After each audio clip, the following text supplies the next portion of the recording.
Hey, y'all, welcome to Timoteo TV. We are headed into week 3. Last week, it was crazy. We had some crazy plays of the week, right?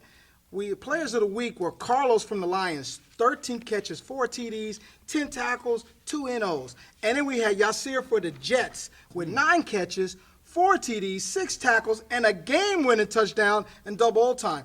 My panel, what do you think about last week's games? Oh, man. I need to know who that kid Yasir is because he lead the lead in touchdowns. So he must be a 1. We might have to re-rank that kid. That's all I know. How old is he, by the way? Yo, he is 14. Wow. He is Like this 14. tall. Prodigy. Like Prodigy. That is crazy. What he got? Like 9 touchdowns?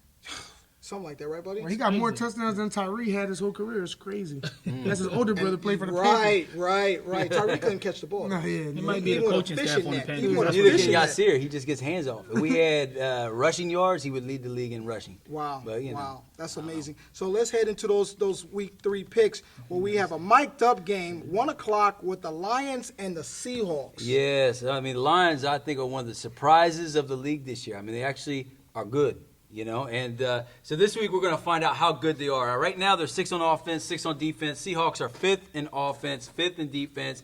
They're both 1-1. This is a good game. We're going to mic it up, and the Lions are going to be mic'd up. And so I need to talk to the coach, see which ones want to do it. I think this is going to tell us who the Lions really are. I think that the Seahawks are an elite team. I think they were close to being undefeated against the Cowboys. I think right now these are both playoff teams. I think when we talk about the Poor Four, neither one of these teams are going to be in the Poor Four. I have the Seahawks winning this one 34-19. Yeah, I'm going to agree with Chris there. I got the Seahawks winning this one 38-20. You know what's over there? Good, bro. I just think that the Seahawks are an elite team, and the Lions are not an elite team yet, and they're trying to establish themselves to try to make it into that Elite Four. But, I mean, the Seahawks will have all their players back this week, so I think it's just going to be too much speed and too much offense for that Lions defense to handle. Tashim is going to go off. He probably scored like 3 touchdowns. Hedy probably scored 2 touchdowns, and Mikey probably runs one in for the camera so he can look good one more time. What'd you say, Tashim? Yes. Basura. Oh. You gotta disagree with him. We might start doing random drug tests around here. But yeah, I just think that the Seahawks are going to be way too much for the Lions. Even though I like the Lions and Carlos has been having a really good year, but I just think that the Seahawks are too much, too fast, and just they won't be able to keep up. Just remember you have 30 seconds to speak. Yeah, so you take it from my time, bro. But yeah, the Lions have really impressed me a lot. You know, you talking about their quarterback leading the league in touchdowns, Richard, and they also have Gio who's playing real well. He's the summer camp sensation this year, making the game-winning interception at the end of the game against the Raiders. And he had, I think, him and Carlos are leading in receptions and in tackles for the team. Carlos is a man. You count dump offs as catches? Yeah, of course. You get yards off dump offs, but Carlos ain't catching no dump offs. Carlos he's cruising over the middle, man. He's a man amongst boys out there playing. I don't know if the Seahawks have somebody for him. They you know, we talk about Joey a little bit being a big body, but I don't see him being real physical enough. I think that'll be a good matchup this week. But me, I know you guys are leaning Seahawks. I mean, I don't remember a clutch game that Seahawks beating a good team in this league yet. I mean, I don't really remember them really stepping up and making a statement yet. I mean, now I guess you got the Lions coming off a big win. You know, I guess the Seahawks, you can say they kind of choked a little bit at the end of your game. You know, even though Mikey's been playing well, even defensively, but I don't know. I don't know where they're at. I mean, they got the talent. I don't know if the coaching's there. You know, I don't know what's missing on that team, but this would be a good challenge for them. But I think I got the Lions. I think people sleeping on the Lions. I got them sneaking this one out, winning 32-30. Wow.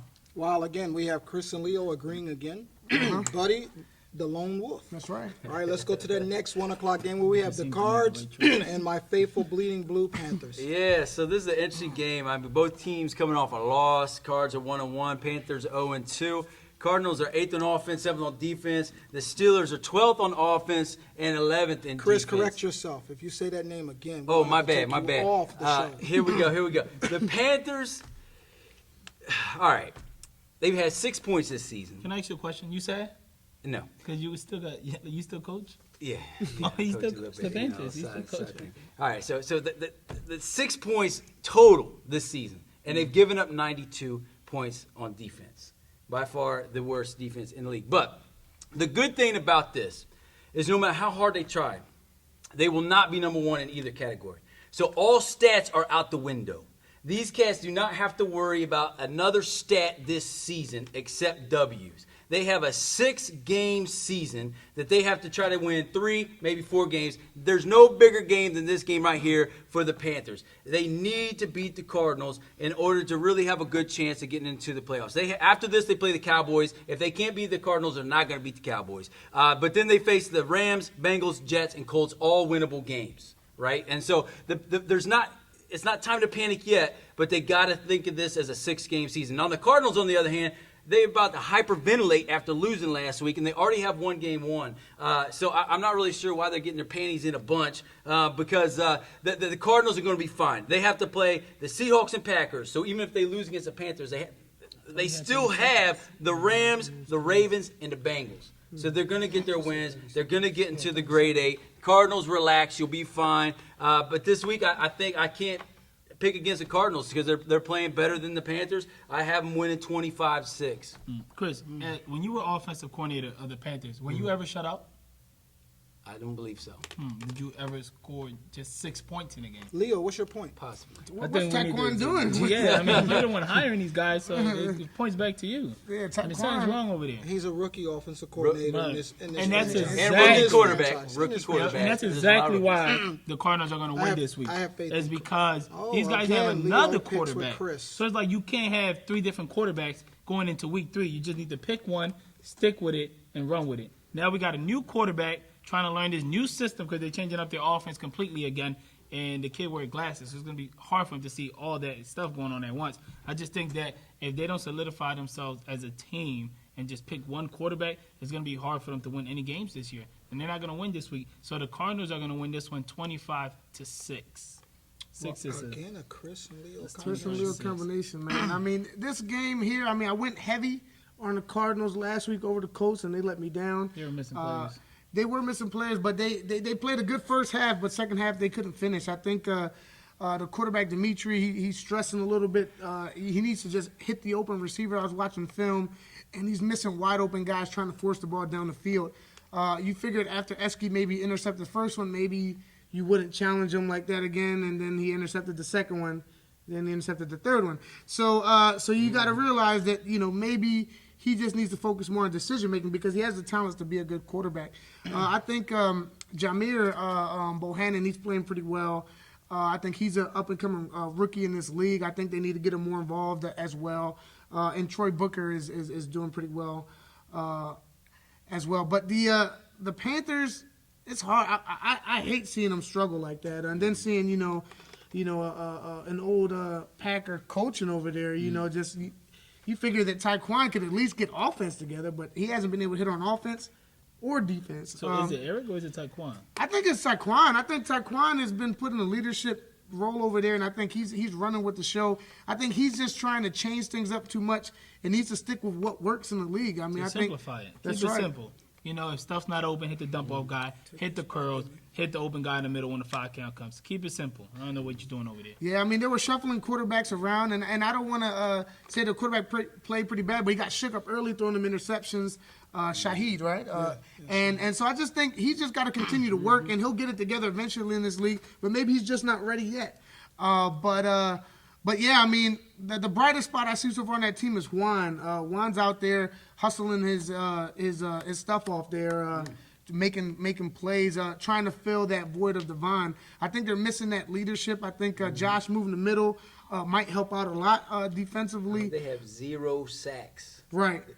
Only team with 0 sacks. Yeah, So they got to do something. Yeah, so I mean, this game, I'm gonna have to go with the Cardinals. The Panthers are just gonna have to prove to me that they have what it takes to bounce back after a big loss. So I'm going to Cardinals winning this one 20-19. Wow, that's a clean sweep for the Cardinals in the Panthers game. Everyone going with the Cardinals.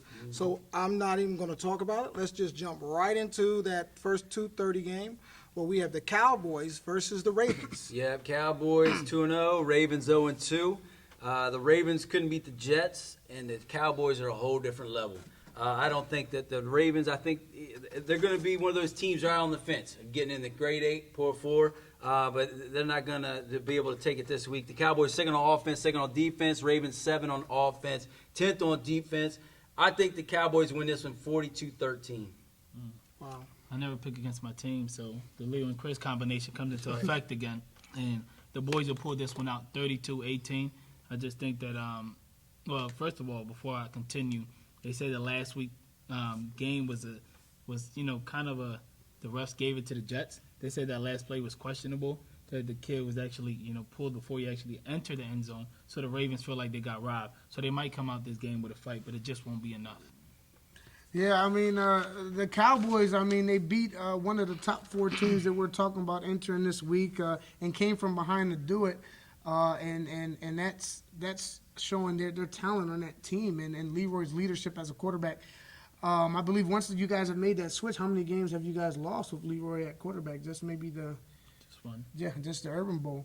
But I heard he got shut down this week. They had a blocker for him that he couldn't get through that was stifling, but you guys still managed to pull it off. There's a wall hitting the wall. That's what I heard, but I heard the one wall was whooping the other wall's butt. But I don't know.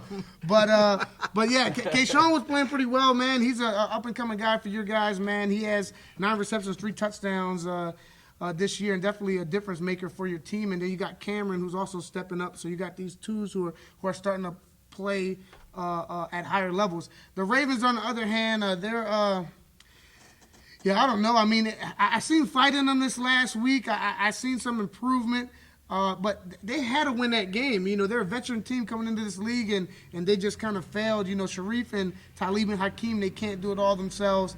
But I think this game's going to be closer than what people think. I think, the Cowboys could be in for a letdown. I'm going upset this week. I'm going Ravens winning somehow, maybe scoring some defensive touchdowns or something, overlooking, I think the Cowboys are overlooking the Ravens, and I got the Ravens winning this game 28-21. I don't think we're overlooking. If we win, then you got to come over here with your shirt off. Now listen. That when you play, Please, no. we'll talk about that when you play another team. You all right?